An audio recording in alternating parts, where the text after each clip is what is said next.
Hi everyone, Dr. Lewis here. So this is just a quick video to go over the navigation for our course website. Okay, so this is our homepage. This should be what you see when you log into our course. And you'll immediately see a section that says announcements over in the upper left-hand corner. And this is where I might post occasional announcements where I clarify something or I give you some information of some sort. I sometimes give announcements. I also sometimes email, which is over here, this little envelope. If you click on that, you'll see your emails. So both of these places might have information that you are responsible for in the course. So make sure that you're keeping an eye on them. And it's not like it'll happen sneakily. It's not like it'll just kind of sneak up on you. It'll actually give you a notification. So like Dr. Lewis has emailed your course. Dr. Lewis has posted an announcement. Okay, so that's where I might give you announcements. If we scroll down, you'll see a calendar, which is where I have due dates for all of our assignments.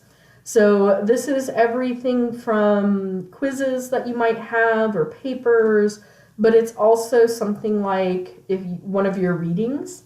So if we use this as an example, you have Defining Culture and Identities.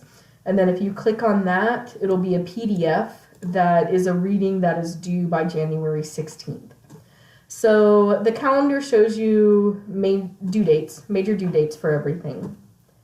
Okay, so I'm going to skip the content browser just because that is a really important section and we're going to go through it pretty closely. So you do have a library search underneath the content browser for when you're doing research for your convenience. And then on the right-hand side, you have important links.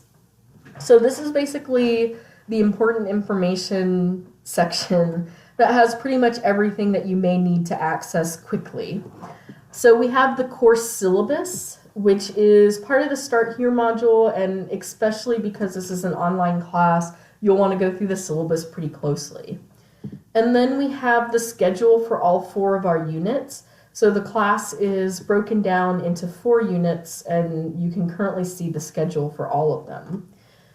The course citation information, so I have various sources that I give you to read throughout the semester. And I have added citation information for all of them onto a master list that I provide for you here. So you will occasionally need to cite those in your papers, and you just click here, find which source you want to cite, and then basically copy and paste it into your works cited page. Then if we scroll down a little bit more, the majority of your average for this class will come from 4 papers. So these 4 papers are posted, the prompts for them are posted here.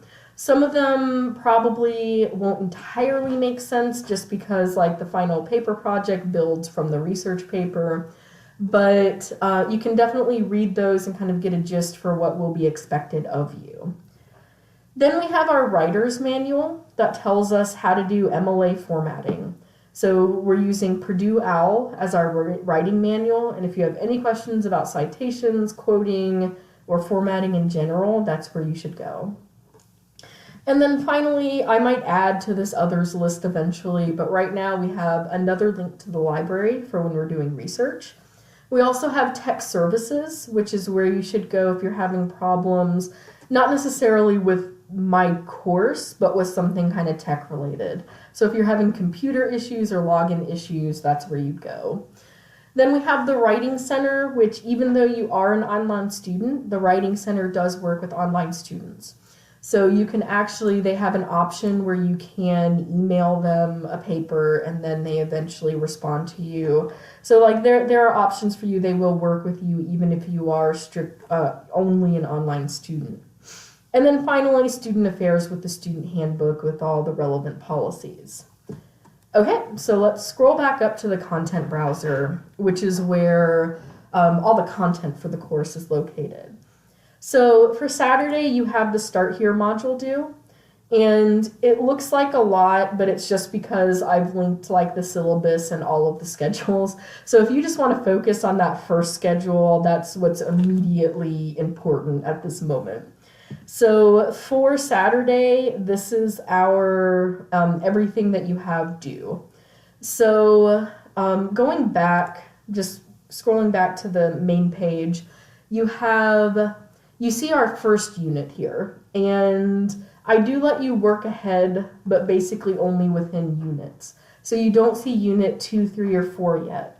Each unit will open up roughly 2 weeks before the previous unit is finished. So if you're someone who works ahead a lot, then you can get started on unit 2 before unit 1 paper is due. You just have to wait a little while. So if we go into this unit, you will see a description of the unit, if you want to read that. You have the citation information posted again. And then we have modules. So each of our units is broken up into modules, and the modules are a week each. And it gives you the date when you initially click on this content.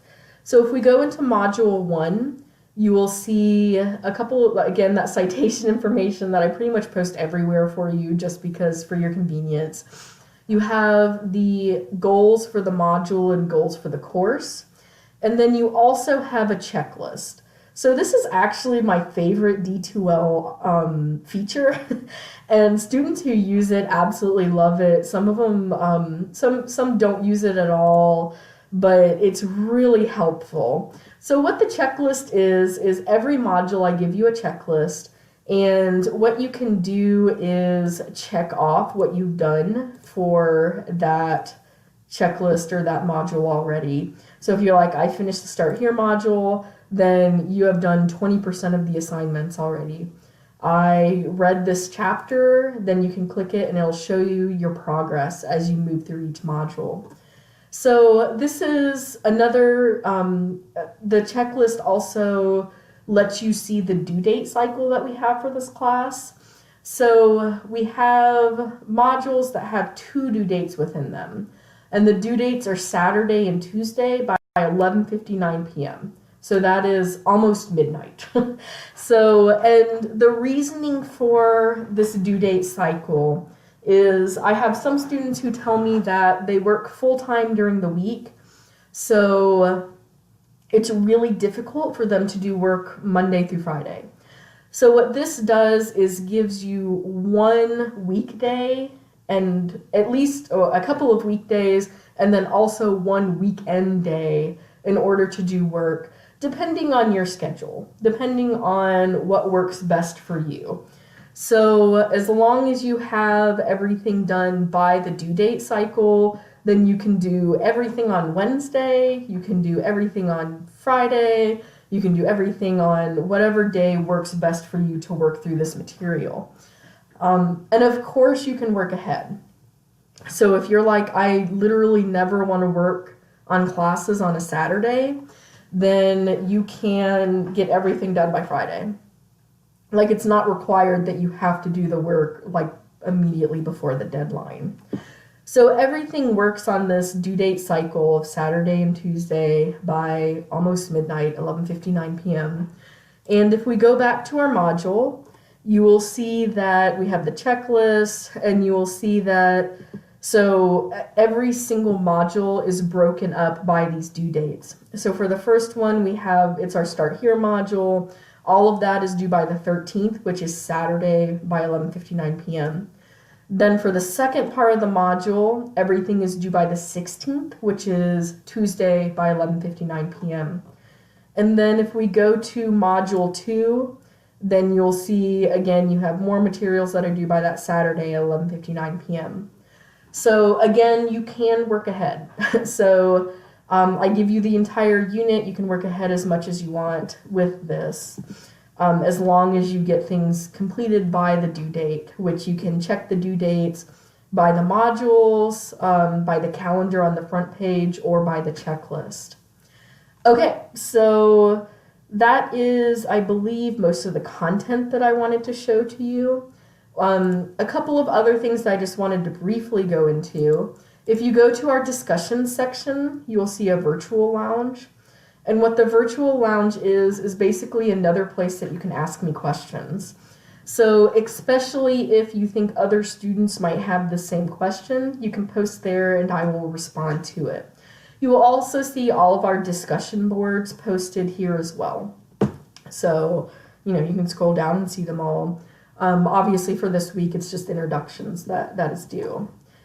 Okay, you can also go to, if we go to this top right corner, you can see grades. And eventually you will be able to see your actual class average as well. So it'll say you currently have an average of blank. And then you'll be able to scroll down and see why you have that average. So maybe with your analysis paper, you made a 85. And then the compare and contrast, you made an 80. And your final grade or your current average might be, somewhere in a low B area.